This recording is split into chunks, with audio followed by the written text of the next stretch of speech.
ಮೂಢ ವಿಚಾರಕ್ಕೆ ಸಂಬಂಧಪಟ್ಟಂಗೆ ಕಾಂಗ್ರೆಸ್ನ ಎಲ್ಲ ನಾಯಕರು ಇಂದು ರಾಜ್ಯಭವನ ಚಲೋ ಮಾಡ್ತಾರೆ. ಈ ಒಂದು ಚಲೋದಲ್ಲಿ ಸಚಿವರಾಗಿರ್ತಕ್ಕಂಥ ಎಚ್ ಕೆ ಪಾಟೀಲ್ ಅವರು ಇದ್ದಾರೆ. ಅವ್ರನ್ನೇ ಕೇಳೋಣ, ಮುಂದಿನ ಹೋರಾಟ ಹೆಂಗಿರುತ್ತೆ, ಇವತ್ತಿನ ಹೋರಾಟ ಹೆಂಗಿರುತ್ತೆ ಸರ್? ಇವತ್ತು ರಾಜ್ಯಭವನ ಚಲೋ ಮಾಡ್ತಿದ್ರೆ ಹೆಂಗಿರುತ್ತೆ? ಸಿದ್ದರಾಮಯ್ಯಗೆ ನಿಮ್ಮ ಬೆಂಬಲ ಹೆಂಗಿದೆ ಸರ್?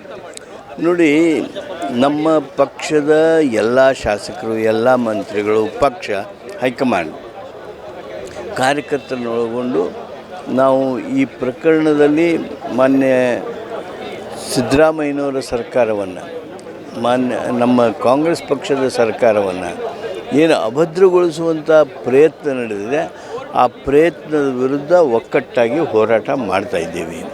ಈ ಹೋರಾಟ ಇದು ನ್ಯಾಯಯುತವಾಗಿರ್ತಕ್ಕಂಥ ಹೋರಾಟ. ಇದು ನೋಡಿ, ಮಾನ್ಯ ಮುಖ್ಯಮಂತ್ರಿಗಳಿಗೆ ಯಾರೋ ಖಾಸಗಿ ವ್ಯಕ್ತಿ ಒಂದು ಅರ್ಜಿ ಕೊಟ್ಟ ಅಂತ ಹೇಳಿ ಅದರ ಮೇಲೆ ಪರವಾನಗಿ ಕೊಟ್ಟಿರ್ತಕ್ಕಂಥವ್ರು 17A(2)(8) ಪ್ರಕಾರ ಇವ್ರಿಗೆ ವರ್ಷಾನುಗಟ್ಟಲೆ ಪ್ರಕರಣಗಳು ಇನ್ವೆಸ್ಟಿಗೇಟ್ ಆಗಿ, ಎನ್ಕ್ವೈರಿ ಆಗಿ, ಚಾರ್ಜ್ ಶೀಟ್ ಫೈಲ್ ಮಾಡಬೇಕು ಅಂತ ಆದಾಗ್ಯೂ ಸಹಿತ ಅವ್ರಿಗೆ ಪರವಾನಗಿ ಕೊಡೋದಕ್ಕೆ ಇಷ್ಟು ವಿಳಂಬ ಮಾಡ್ತಾಯಿದ್ದಾರೆ. ಆದ್ದರಿಂದ ರಾಜ್ಯಪಾಲರು ಜುಡಿಷಿಯಸ್ ಆಗಿ ನಿರ್ಣಯ ಮಾಡಬೇಕು ಅಂಥೇಳಿ ಒತ್ತಾಯ ಮಾಡೋದಕ್ಕೆ ಇವತ್ತಿನ ಈ ಒಂದು ಪ್ರತಿಭಟನೆ.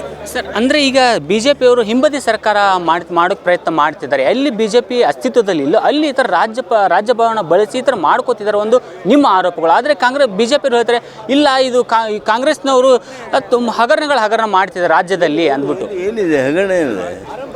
ರಾಜ್ಯಪಾಲರ ರಾಜಭವನ ಉಪಯೋಗ ಮಾಡ್ಕೊಂಡು ನೀವು ಹಗರಣಗಳನ್ನು ಮಾಡ್ತಾ ಇದ್ದೀರಿ ಹೊರತು ಕಾಂಗ್ರೆಸ್ಸಿನ ಹಗರಣ ಇದ್ದಿದ್ರೆ ಇದ್ಯಾಕೆ ನಾವು ಮಾಡ್ತಿದ್ವಿ?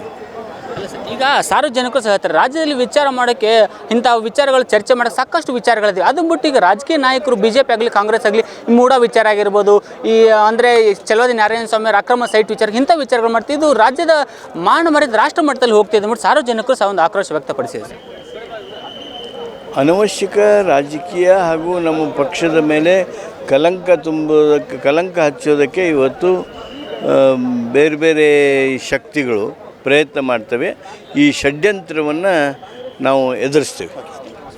ಇದು ಸಚಿವ ಎಚ್ ಕೆ ಪಾಟೀಲ್ ಅವರು ಮಾತಾಗಿತ್ತು. ಕ್ಯಾಮ್ರಾಮನ್ ಪ್ರೇಮೇಶ್ ಜೊತೆ ವಿನೋದ್ ಕಮ್ತಾರ್, ಅಶ್ವೇಗಣೇಶ್, ಬೆಂಗಳೂರು.